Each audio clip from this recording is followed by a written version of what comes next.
In this video, we're going to talk about some deals you actually want to avoid when investing in real estate.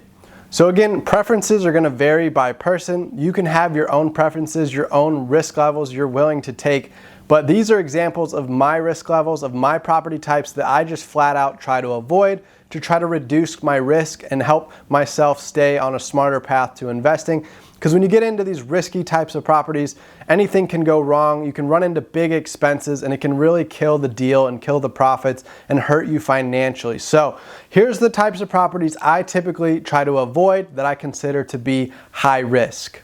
So the first property type is the one that has had big water damage.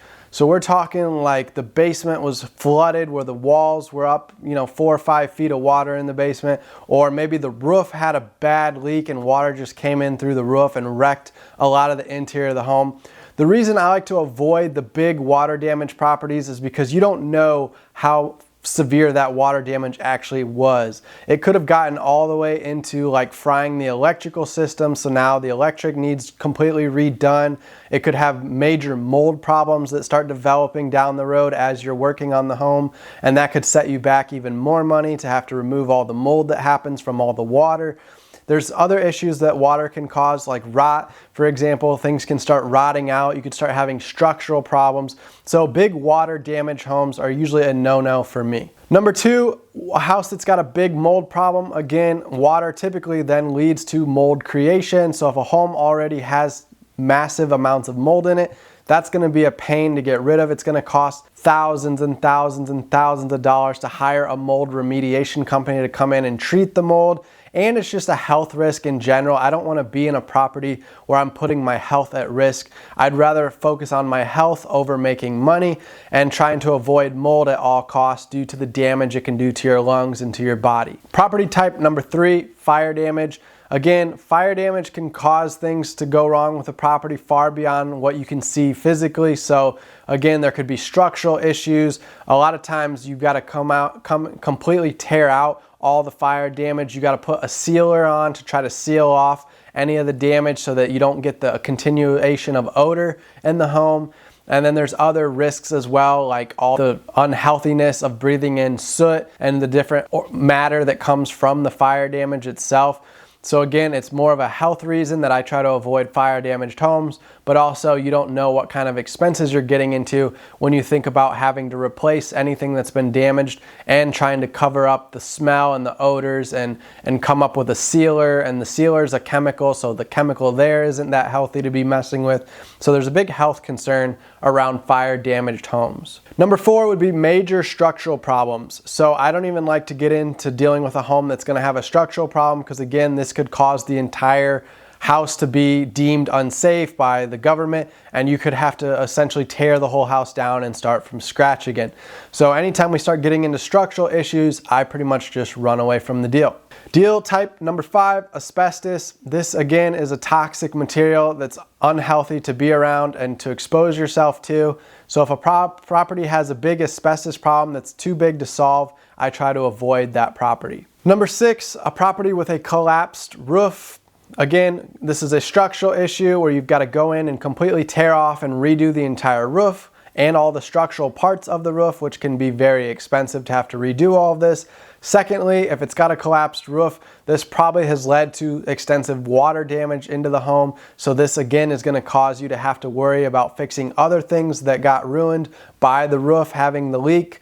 And then also, this is a big no-no for me because of the fact that since the roof is part of the support structure, if the roof collapsed and had damage to it, it could have caused some of the other structural components of the home to get off as well. So you might have structural problems in the basement, some of the walls on the main level might have structural issues, and this could be a whole disaster having to go in and pretty much fix all these other structural issues that resulted from the roof caving in. Number seven would be lead paint issues.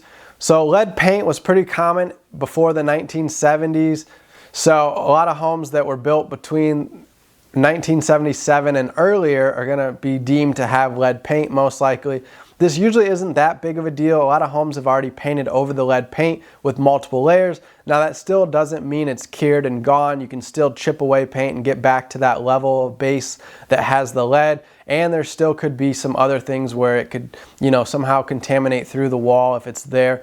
But the whole point being, if we're looking at a property with a severe lead problem, then this would probably be a no-no. But if it's a minor lead paint issue, that's usually something that's solvable and fixable. So the times where I avoid the property would be the severe cases where we have major lead paint issues that are going to cost a lot of money and be very challenging to fix. The eighth property type I try to avoid is one that's had major termite damage. Termites can destroy the structural components of a home, especially since they go in and they eat through the wood, and this can cause issues, again, structurally that can be very expensive to fix. In addition, you have the actual termites themselves where you have to have termite remediation done, and that can be quite costly to have companies come try to remove and get rid of the termites and treat the termites. And then you have ongoing treatment costs that you have to continue paying for as an ongoing basis to make sure that you solve this problem long term.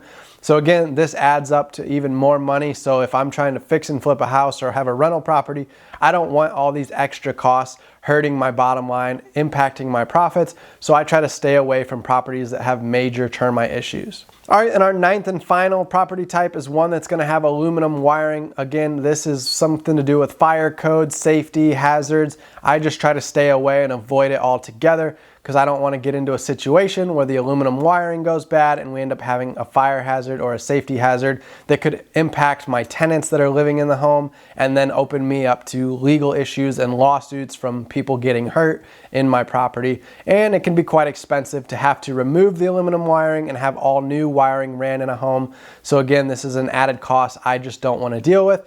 So overall, these are 9 major issues that I find with properties that usually get me running for the exit saying, no thank you, I don't want this property. So keep these in mind when you do your search and make sure you're taking proper risks, not getting into a property with a major issue that could end up causing you a loss of either financial or a loss on the structural side if the property would end up just deteriorating as a result. So make sure you're checking into these issues so you don't get hurt financially and you don't put others at safety risk who are going to be working on these properties or potentially living on these properties.